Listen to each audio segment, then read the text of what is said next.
നിലമ്പൂർ നഗരസഭയിലെ ഹരിതകർമ്മസേനാംഗങ്ങൾക്കും സാനിറ്റേഷൻ ജീവനക്കാർക്കും medical നേത്രപരിശോധന camp ഉദ്ഘാടനവും സ്വച്ഛതാ ഹേ സേവാ ലോഗോ പ്രകാശനവും നഗരസഭാ ചെയർമാൻ മട്ടുമൽ സലീം നിർവഹിച്ചു. നിലമ്പൂർ നഗരസഭാ സെക്രട്ടറി ഇൻചാർജും ക്ലീൻ സിറ്റി മാനേജറുമായ കെ.സി. രാജീവൻ സ്വാഗതം പറഞ്ഞു.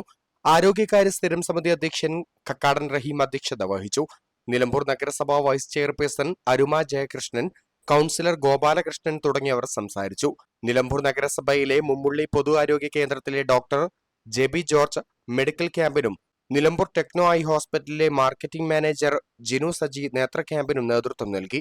നിലമ്പൂർ നഗരസഭയിലെ പബ്ലിക് ഹെൽത്ത് ഇൻസ്പെക്ടർമാരായ K Vinod, C Ratheesh, K P Dindo, SW engineer A Mithun, ശുചിത്വ മിഷൻ YP ഫവാസ് മുസ്തഫ തുടങ്ങിയവർ ക്യാമ്പിന്റെ പ്രവർത്തനങ്ങൾ ഏകോപിപ്പിച്ചു. ഹരിതകാന്തി നോഡൽ ഓഫീസർ RP സുബ്രഹ്മണ്യൻ നന്ദി പറഞ്ഞു. News thread 24 Nilambur.